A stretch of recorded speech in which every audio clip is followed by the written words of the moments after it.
and callers. They do not necessarily represent the views of the advertisers, management, staff, or ownership of WCTC. This is the show where Jersey matters. From politics to entertainment, from social issues to lifestyle, from newsmakers to pop culture. If it's Jersey, it's on Jersey Central with Bert Barron. What is it about the Garden State that makes it such fertile ground for high and lowbrow entertainment? On the new Talk Radio 1450 WCTC, the voice of Central Jersey. 7:08, welcome to hour number 2 of Jersey Central on the new Talk Radio WCTC, the voice of Central Jersey. It is Bert Barron. Hello. Got your chance to win some tickets to Jesus Christ Superstar at the Brook Arts Center. Give those away coming up a little bit later on today. It was on this day 21 years ago, November 5th, 1994. Very important and history-making announcement that President Ronald Reagan delivered to the American people. And joining me now on the Raritan Bay Medical Center Jersey Newsmaker Hotline, I want to welcome in best-selling author Craig Shirley, who talks about this in his brand new book called Last Act, The Final Years and Emerging Legacy of Ronald Reagan. Craig, good morning. It's Bert Barron. Welcome to WCTC Radio, sir. Good morning, sir. Bert. Yeah, good morning, Bert. How are you? I'm doing well. Great to talk to you. Thank you Likewise. for the time this morning. This had never been done. An announcement of this type has never been done before by an American president, right? No, in fact, that's a very important point, is that presidential health was routinely covered up from Thomas Jefferson's depressions to Abraham Lincoln's depressions to Woodrow Wilson's stroke to FDR's polio, is that it was, and even in their post-presidencies, Eisenhower and others did not come forward and tell the people of their affliction. So it was truly historic for Ronald Reagan to come forward to the American people and tell them of his Alzheimer's. Yes, and this was obviously his presidency was over in 1988, so this was some years after he had left the White House. So how was he given this diagnosis, Craig? How did he get the news? He went to the Mayo Clinic every year. He and Nancy went for all during his presidency and after his presidency, and had psychological testing and a battery of tests, and physiological testing, and he passed with flying colors every year. Only in the spring of '94 did he show more than age-appropriate dementia, and it was later diagnosed as being Alzheimer's. He was told the first weekend in November, actually, she pointed out 21 years ago today, at his home in Bel Air. Nancy had been told, Mrs. Reagan had been told the day before, and she couldn't bear to be alone with. She just needed some moral strength, so she asked Fred Ryan, who was her longtime friend and former chief of staff, to come over. And so the doctors told Reagan. She was understandably just heartbroken, and Fred was sad. And Reagan goes over to he understands, he comprehends, he understands what's facing him.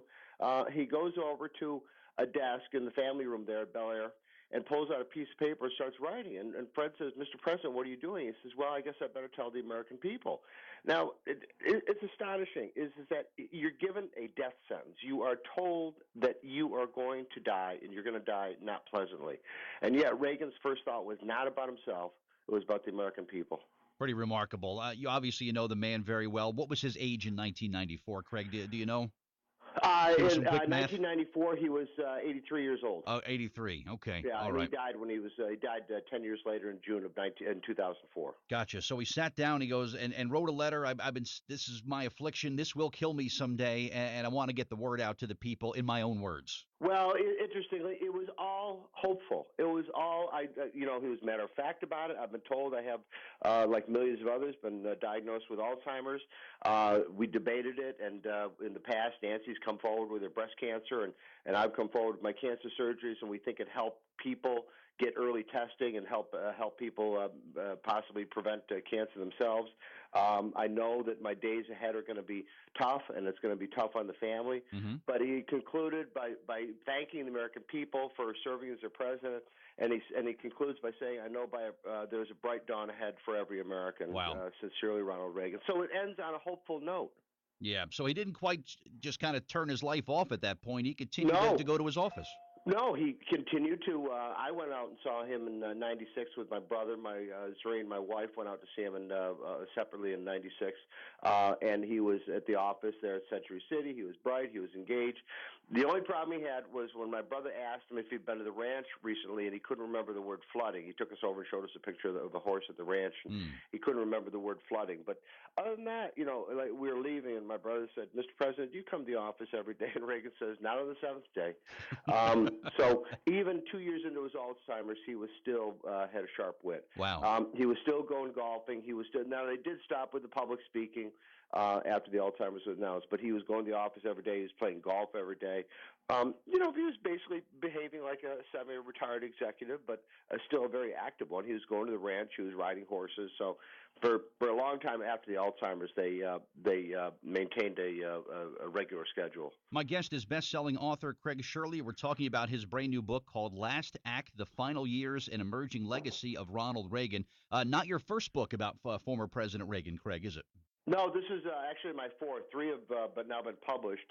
My fourth is coming out next year, probably, called Becoming Reagan, about the ideological makeover he goes through between 1976 and 1980. But this is the first book that's ever delved into the subject of his post-presidency, and it came to me as an idea from my 11-year-old son several years ago when he was doing research for me on another book.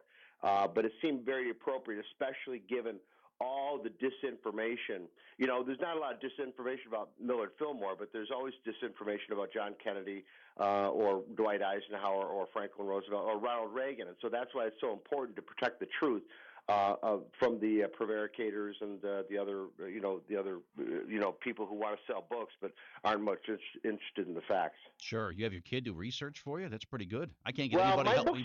My books are kind of family affairs. My wife edits all my books. And, nice. My sons have done research and fact checking. My daughter.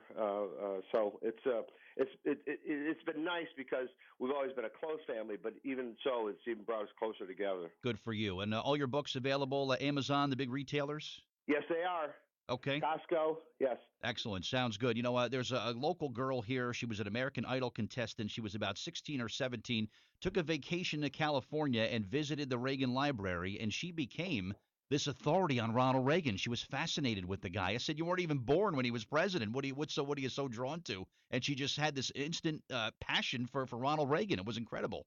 Well, but that's not unusual. Young people have always been attracted to Ronald Reagan. Bert, in 1984, when he was reelected, he got 59% of the overall vote. But among voters under 60 or under 30, he got 67%. Wow. So he's always been, he gave some of his most important speeches on college campuses, and he was always talking about the future, and that's very appealing to young Americans.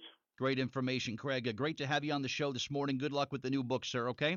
Thank you, Bert, very much. All right. My guest, Craig Shirley, best-selling author.